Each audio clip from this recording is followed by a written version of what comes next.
Welcome back to WellYes, the podcast where science meets wellness trends. I'm Walter, co-founder at Hum. And I'm Sarah, registered dietitian and functional medicine practitioner. And Yeah, today, do you, I sorry, didn't mean to interrupt you. So sorry, Sarah. That's okay. no, I was going to introduce our topic today, which Let's is go all for it. about GLP-1s, semaglutide, tirzepatide, and how people are experimenting with this drug in a way that is a little bit different. Well, I'm very excited about the topic because it's literally all over every trend report that you see. But I'm really curious before we get started, Sarah, have you ever self-experimented with something that wasn't shown to be clinically effective, but there were some, some hype around a trend? Did you ever participate in the wellness trend without Oh sending? my gosh, I'm, not I'm just curious. Yes. I mean, I am like a rebellious wellness explorer and I haven't done anything with injectables. I think to me that's a little bit scarier, but supplements and all of like there's so many wellness trends and diets and different things that pop up. I've experimented with a lot of those and things have worked really well and things have made me sick. But yeah, I'm always very curious to kind of see what is trending, understand the science, but then also experientially, how does it feel in my body? I always feel like that gives me a really different perspective to speak about something as a practitioner and as a person in this field when you've actually gone through it and what it feels like in your body. 100%. It's so true. And like, it is important to stay ahead. I think I'm similar to you in that sense. Like, I think when it comes to participating, maybe in a diet or something, that's one thing. But the other thing is like, injecting. I think that's sort of like where I have a bit of like, okay, I really want to see some solid research before I would cross that path, I would say. Yeah. Having said that, we did for like some sort of like research project internally. We did some blood draws here in the office just to validate some, biomarkers, which is a bit different. It wasn't about like injecting something, but it was like following a certain protocol via foods and then understanding how your body reacted to it. So that was via blood draws. I have no problem with like, blood draws, etc. But like I think Yeah. like Yeah. injecting something, I really want to dig into the research, which I thought, which I think is like the reason why we're having this episode today, because everybody is talking about microdosing Ozempic or, any of these weight loss drugs, basically. So now, Sarah, what's your take on the whole topic overall? I'm just curious, like, there are like 9 million Americans right now that are on a GLP-1 drug for weight loss. Um, that is from, I think, The Guardian this year, this number. The number is growing. And obviously, the global demand for semaglutide and tirzepatide could top 100 billion by 2030. Wow. And we all know it's costly. There are a lot of these people that actually pay out of pocket. We're talking about hundreds of dollars, if not more than $1,000 a month, basically. And this trend that we're discussing today is like very much in line with like the cost. I think that's part of the reason, but also the side effects, right? Where people decided to start microdosing weight loss drugs such as Ozempic. So before we dive into sort of like your perspective around this, maybe we should start with the definition of microdosing, Sarah, and get your take here. Yeah. So microdosing is basically taking a subclinical amount of a drug. And when we're looking at FDA regulated drugs like Ozempic and these GLP-1s, we're looking at something that's been studied in clinical settings and looked at to see its effectiveness. And so when you're taking less, like microdosing, you're not taking that full studied amount. So that's essentially what microdosing means. And again, the reason why people do microdose is, I think, twofold. Number one, cost, right? And Yeah. number two, side effects to mitigate those, really. But again, microdosing means, as you just said, taking something below a clinically studied amount. So we were really curious here and we're thinking, okay, is there any clinical evidence whatsoever that has been published? There may be some in the making, but it has been published in Yeah. a reputable journal, and the answer is no, that there is no evidence that taking a little bit of these drugs will yield the same benefits. Actually, you could end up with side effects, but no results. So we want to really be very clear about this one. This is a huge trend, but in no way, shape, or form are we endorsing this trend. We were just here just to like have the conversation around microdosing. It's happening. And I think the point of, well, yes, it's not just about like following all the trends, but also like shining a light on those trends from a scientific perspective, which is why we decided to have this conversation. So Yeah. And ultimately, when I look at things in this context, it's a medication. It's oftentimes injected into your body. So it's bypassing all of our defense mechanisms that our body has, like stomach acid, which can break things down, and digestion, which can keep certain things out of your body. And it's going directly into your bloodstream. So it's really important to remember that it is a medication. And especially for me as a dietitian, that is out of my scope of practice to ever modify or change or tell somebody how to take a medication. And I always take the stance when it comes to these types of things is you really need to work with your doctor and really need to understand what are your goals? What is the effect? How do you feel?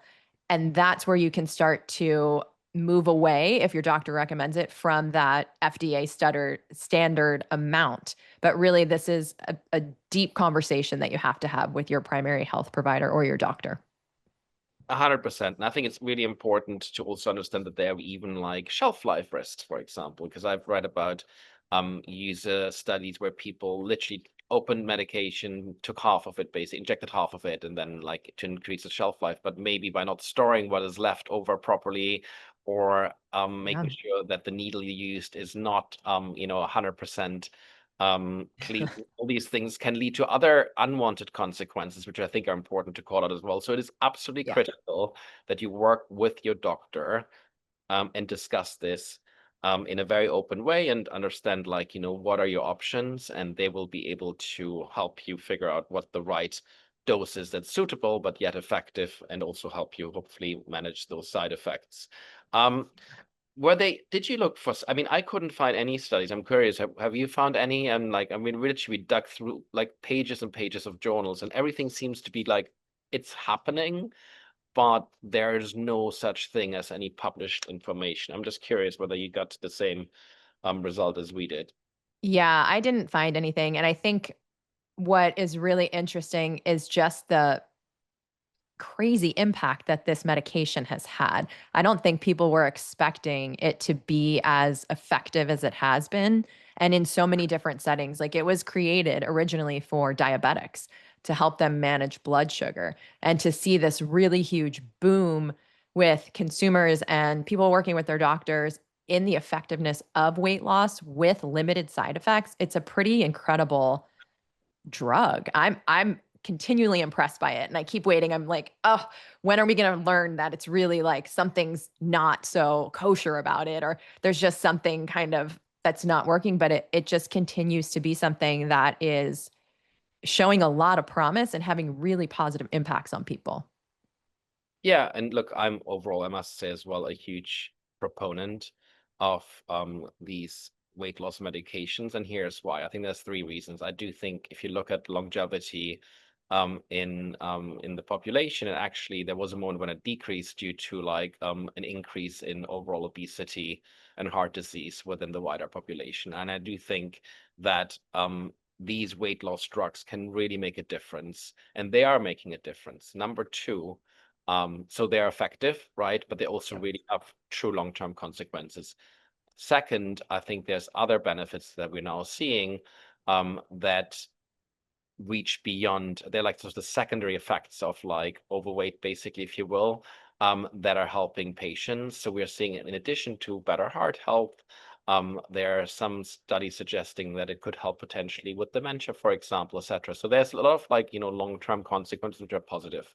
Yep. Number three, I would argue because these semaglutide receptor agonists have been in the market for a long time for diabetics, we have a pretty good understanding when it comes to long-term usage, right? Having said that, one should always stay open-minded. Research can change overnight. Yeah. And we will obviously talk about that as soon as we see something coming up. One should always monitor as science evolves. And there will be more drugs coming, I believe, in the coming years. I think the pipeline, there are at least like 10 new drugs from like injectables to oral applications coming. So I think there's gonna be more, and it's really important to stay informed with your doctor to make sure you're really up to speed when it comes to like what's right for you and why and how to take it.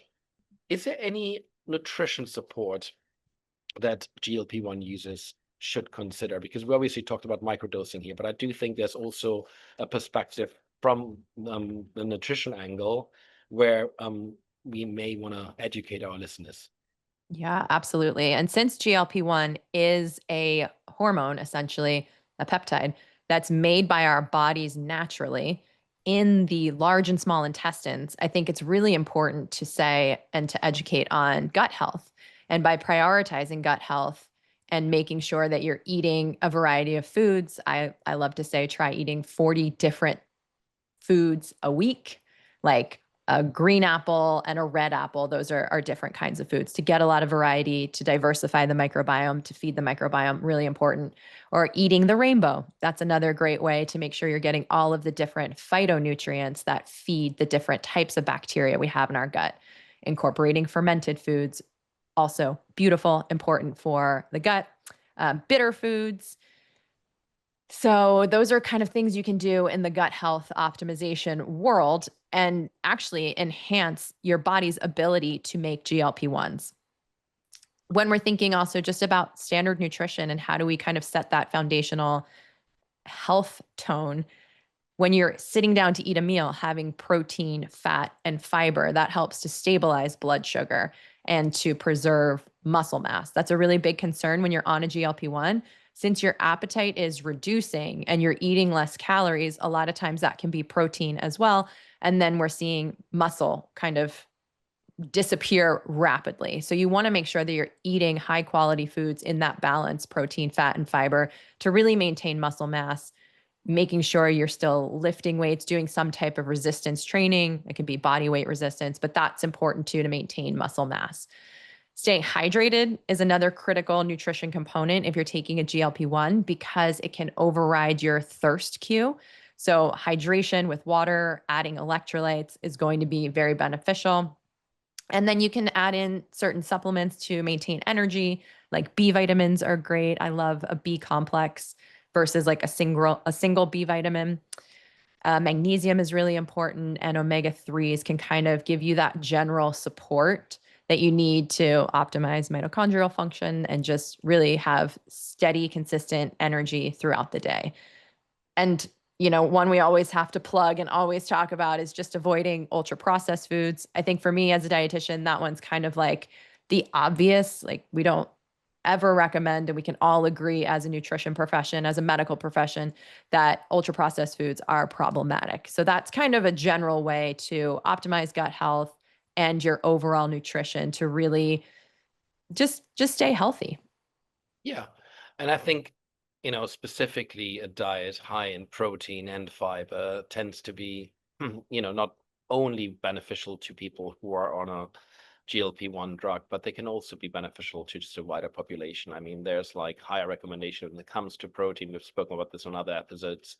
Fiber in general, most Americans don't get enough fiber. So even if you're not on GLP-1 drug and you're listening to this, like just always pay attention to making sure you eat the rainbow and then get your protein and fiber in as well. And I think then you're in a pretty good spot. And then of course hydration, which I think, and I'm really guilty of that myself, is probably the most overlooked way Yeah. of staying mentally fit, alert, but just generally feeling good as well. It's good for your skin as well. So just keeping an eye on that hydration is absolutely critical as well. Well, as always, it was super helpful.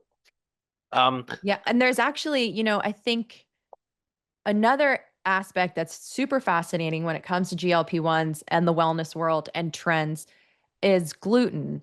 And I think when we think about, like, I'm putting air quotes, being healthy, a lot of times people will say, well, gluten is bad for you, like black and white, gluten is bad. And for a lot of people, it's not great for them. They have a hard time tolerating it, but not for everyone.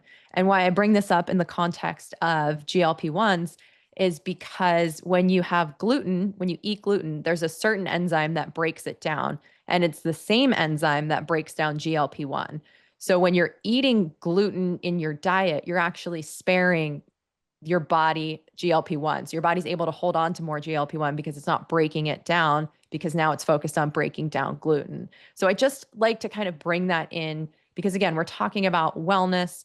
We're not saying like this is good and this is bad, but looking at the actual science and what the body is doing. And I think that's just a really fascinating perspective for me, at least. I always find that super Yeah, interesting that here we have gluten as such a demonized thing, but there's also health benefits within that. And it just comes back to that personalization of really understanding, okay, who am I? How do I feel? And what does my body need? 100%. I'm fully aligned on this one. And, as always, if you need guidance here, make sure you follow the right resources and speak to a healthcare professional. When it relates to nutrition, please, make sure you speak to your RD, for example.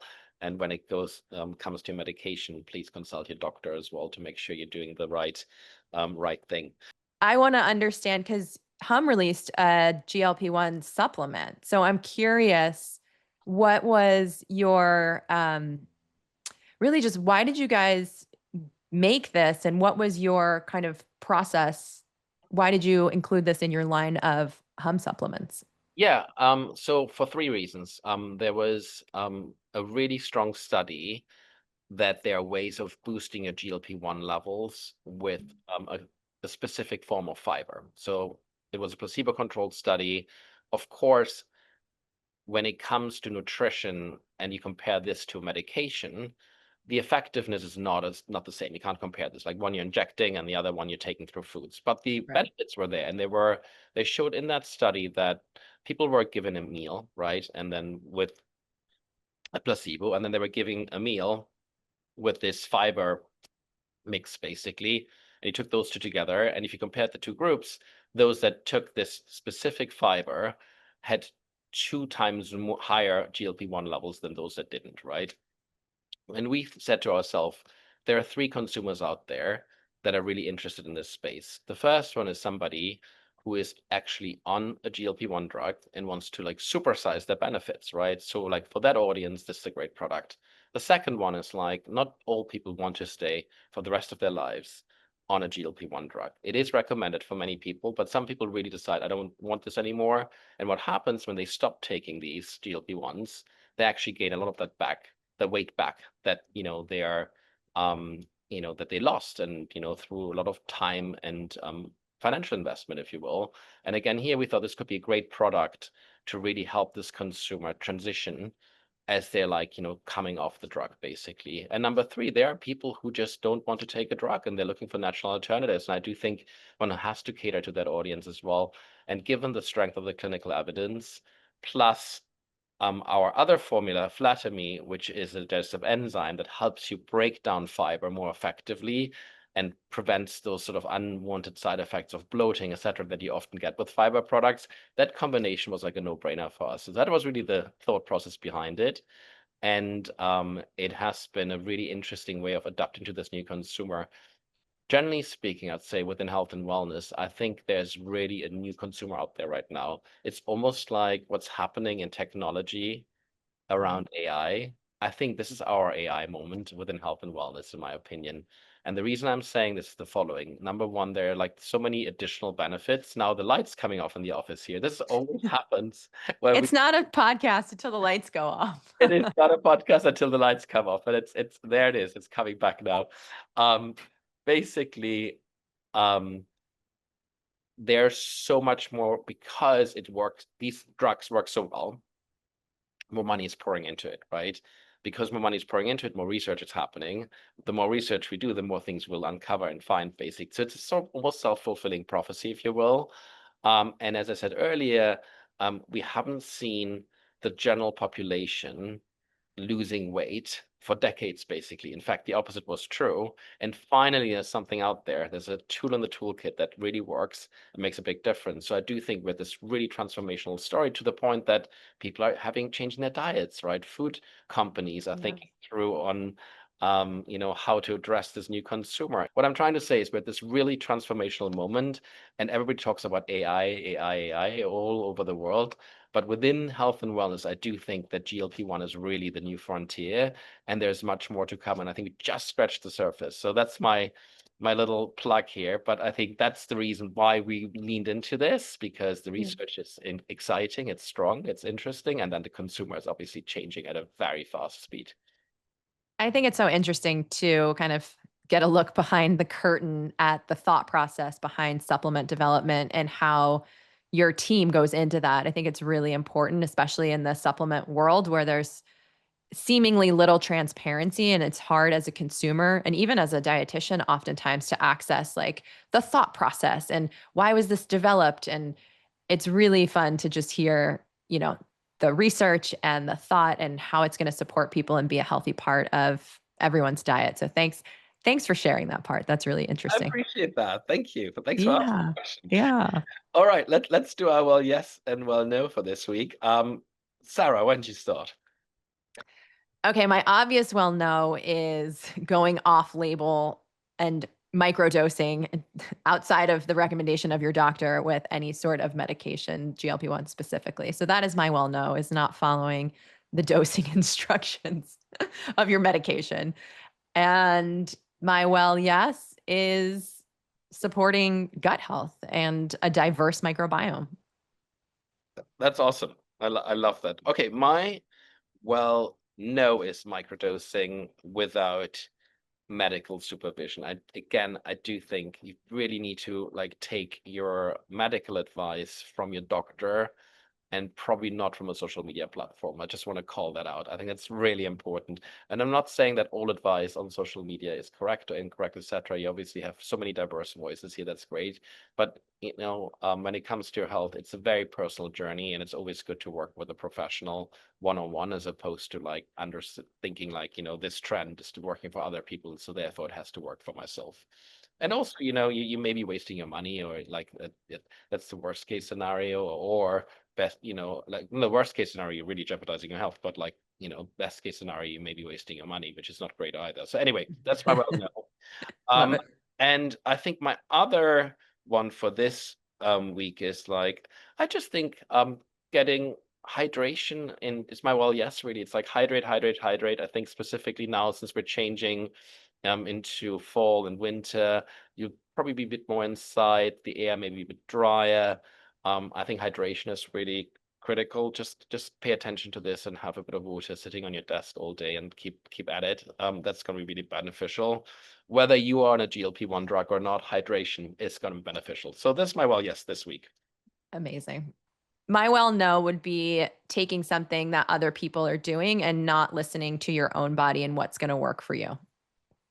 Yeah. And I think that is true to medication, that is true to Yeah. exercise, that is true to lifestyle, that is true to even like viewpoints, right? Right. Yeah. Call that out, Absolutely. right? Because people always like to follow the trends and be on trend, this and that. But I think it's so important to be an independent thinker, Critical thinking. Yeah. critical thinking. Just look at all the evidence and then make up your own mind, and maybe always try to weigh in that it's not the one who screams the loudest is necessarily the right one, but just look at all the evidence. Basically, that's all I have to say. Right, let's do our RD rapid fire, and you know how this goes. And this week we're playing best sources for health information. Oh, that's a spicy one. Um, on a scale from 1 to 10, with 10 being the best. Clinical research, 10, consulting your doctor, 9, clinicaltrials.gov. That's a research site, which is really, that's a research site, basically. I'm not going to say anything. 10, Your best friend, 4, social media, 1, a psychic, 5, and your intuition. 10. All right. Thanks, Sarah. I think this concludes today's episode. And as always, this was super insightful. I learned a lot. Um, Bottom line is microdosing may not be GLP-1s may not be the shortcut that you have been dreaming of.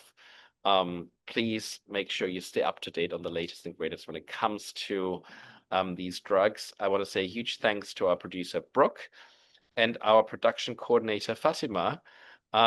If you like this and want to hear more, please give us a like, drop us a comment, and subscribe.